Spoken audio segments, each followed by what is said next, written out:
So a country can have all these minerals but remain poor. The key factor, and listen this carefully, the key factor and the only one that is most critical, the most critical, is the president of the country. Any country on earth, the development, the prosperity of any country is dependent upon the president of that country. The end of corruption, the end of unemployment, the end of poverty, corruption, all this rests on the shoulders of the president. The president can end poverty or even create it. When the president allows his country to have thieves and corrupt people, the obvious result is there will be poverty. That's not negotiable. It's not. Corruption leads to poverty. It was painful to listen to the deputy president of our country arguing that corruption does not affect development. It does. It's unfortunate for such remarks to come. And that tells you exactly the mindset of many in our top leadership positions. If leaders can tell us that corruption does not affect development, when it has created slums, it has made many people to be jobless, tell me that if the billions, the 21 billion that was stolen at Kimwarel Dam were not stolen, how many jobs are those that money would have created? If the 2 billion that we lose, 730 billion we lose, if a top leader can say corruption cannot affect development, and 730 billion have been lost, and say that's okay, no problem, that's not going to affect development. Really?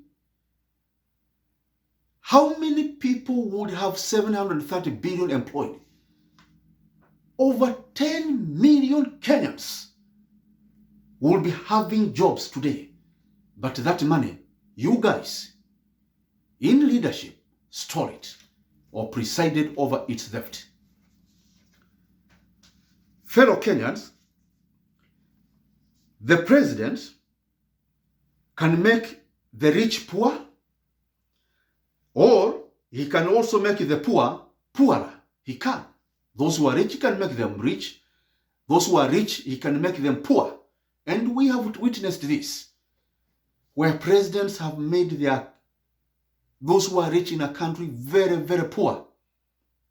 And those who are poor, he has made them even more poorer. The president can make poverty situation worse and not better.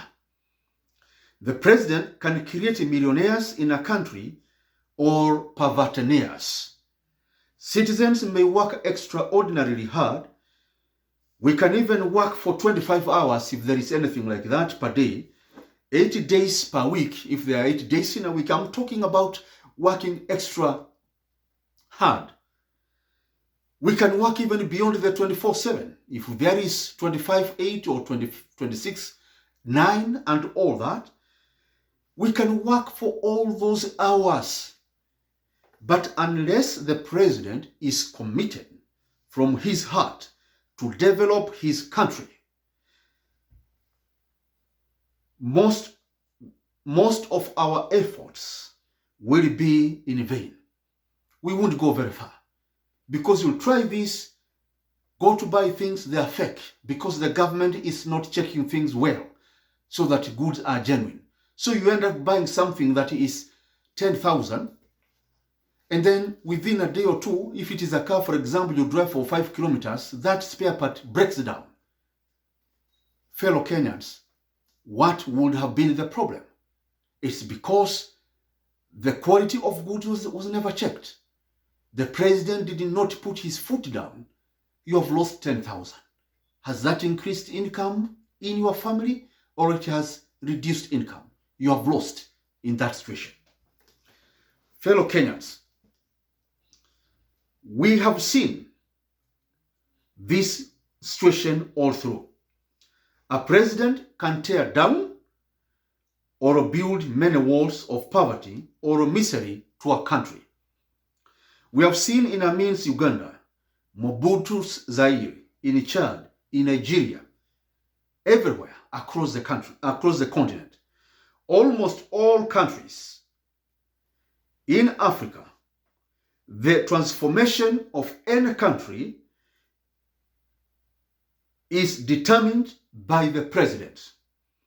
I come with one agenda and one only: to make Kenya a developed economy in a single decade. It's a feat that may scare many, but I'm determined. I make a solemn pledge to all Kenyans that it is in the days of my presidency that Kenya shall graduate from a poor third world country to a rich and developed country. I am that president who shall fulfill the dream of all Kenyans. I request fellow Kenyans, these are great dreams, they are doable. Help me reach every corner of the country, to fuel my vehicles, to hold conferences, to visit every ward at least 10 times, to discuss with every Kenyan about this dream. I can't reach every corner of Kenya without your support.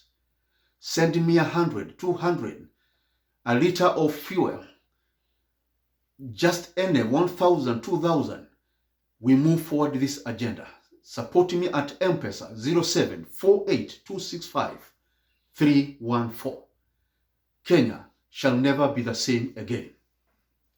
Fellow Kenyans, our country today faces severe difficulties.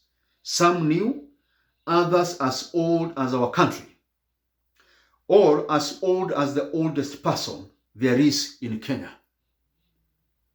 We are coming to change all this. Kenya is not going to be the same under my regime.